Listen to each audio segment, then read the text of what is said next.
കോട്ടയത്ത് ബുധനാഴ്ച രാത്രിയിലുണ്ടായ രണ്ട് വ്യത്യസ്ത വാഹനാപകടങ്ങളിലായി രണ്ട് യുവാക്കളുടെ ജീവൻ നഷ്ടമായി. തൊടുപുഴ കോടികുളം സ്വദേശി അരുൺ മാത്യു, പാല വയലാ സ്വദേശി ജിജോമോൻ ജിൻസൺ എന്നിവരാണ് മരിച്ചത്. ജിൻസന്റെ വിവാഹം ഇന്ന് നടക്കാനിരിക്കെയായിരുന്നു അപകടം.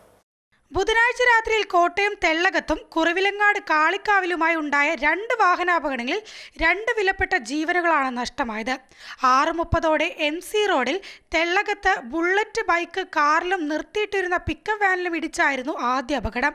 പരിക്ക് പറ്റിയ ബൈക്ക് യാത്രികൻ തൊടുപുഴ കോടിക്കുളം സ്വദേശി വാഴപ്പറമ്പിൽ അരുൺ മാത്യുവിനെ ആശുപത്രിയിൽ പ്രവേശിപ്പിച്ചെങ്കിലും ജീവൻ രക്ഷിക്കാനായില്ല. കുറവിലങ്ങാട് കാളിക്കാവിൽ രാത്രി 10:30 ബൈക്കിൽ ട്രാവലർ ഇടിച്ച് പ്രതിശ്രുത വരൻ മരിച്ചു. പാലാ കടപ്ലാമറ്റം വയലാ സ്വദേശി കൊച്ചുപാറിൽ ജിജോമോൻ ജിൻസനാണ് മരിച്ചത്. ജിജോമോന്റെ വിവാഹം ഇന്ന് നടക്കാനിരിക്കുകയായിരുന്നു. വിവാഹ സംബന്ധമായ ആവശ്യത്തിനായി സുഹൃത്തിനൊപ്പം ബൈക്കിൽ പോകവെയായിരുന്നു അപകടം.